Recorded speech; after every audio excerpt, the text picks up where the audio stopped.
আমি আমার প্রথম কাজটা সফলভাবে জমা দেই। আসলে কাজটা করে আমি মজা পাচ্ছি না। ক্যারিয়ার পাথ চুজ করাটা সহজ ছিল না। এখন আমি দেশ টিভিতে কর্মরত রয়েছি। আমি আগে একটি প্রাইভেট কোম্পানিতে জব করতাম। এরপর আমি রিয়েলাইজ করলাম যে আসলে কাজটা করে আমি মজা পাচ্ছি না। আমার এমন কিছু একটা করা উচিত যেটা আমার ক্যারিয়ারের জন্য অনেক ভালো হবে এবং যে কাজটা করে আমি মজা পাবো। এরপর আমি বুঝতে পারি আমার একটা স্কিল ডেভেলপ করা উচিত। ভিডিও এডিটিং এর ব্যাপারটা আমার অনেক আগে থেকে অনেক বেশি ভালো লাগতো। আমি ফেসবুক, ইউটিউব, গুগল বিভিন্ন জায়গাতে সার্চ করি। এরপরে ক্রিয়েটিভ আইটি খুঁজে পাই। দেন ক্যাম্পাসে আমি একদিন ভিজিট করি, গিয়ে ওনাদের সাথে কথা বলি, অনেক বেশি ভালো লাগে। দেন আমি ভিডিও এডিটিং কোর্সের জন্য ভর্তি হয়ে যাই। সত্যি বলতে জব এবং ক্লাস একসাথে মেনটেন করা আমার জন্য একটু কষ্ট হয়ে যাচ্ছিল। এরপরেও আমি একটিও ক্লাস মিস দেই নাই। হোমওয়ার্কগুলো ডেলি জমা দিতাম।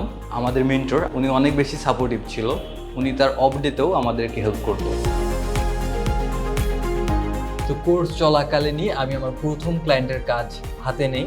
প্রথমে যদি একটু ভয় লাগছিল, সেক্ষেত্রে আমার মেন্টরের সাপোর্ট এবং আমার প্র্যাকটিস আমাকে অনেক বেশি সাহস জুগিয়েছিল এবং সাকসেসফুলি আমি আমার প্রথম কাজটা সফলভাবে জমা দিই। প্রতিটি প্রজেক্টের সাথেই আমি নতুন কিছু শিখছিলাম। এর পাশাপাশি আমার পোর্টফোলিওটা বিল্ড করছিল। একসময় আমি রিয়েলাইজ করতে পারি আসলে হোমওয়ার্কের বাইরেও আমার ক্লায়েন্টের সাথে কাজ করতে হবে, যেটা আমার স্কিল ডেভেলপমেন্টের ক্ষেত্রে অনেক বেশি সহযোগিতা করছিল। রানিং জব ছেড়ে ক্যারিয়ার পাথ চুজ করাটা সহজ ছিল না। তবে আমি শেষমেশ কঠিন সিদ্ধান্তটি নিতে পারি এবং অনলাইন পোর্টালে জব শুরু করি অ্যাজ এ ভিডিও এডিটর। এখন আমি দেশ টিভিতে কর্মরত রয়েছি ভিডিও এডিটর হিসেবে।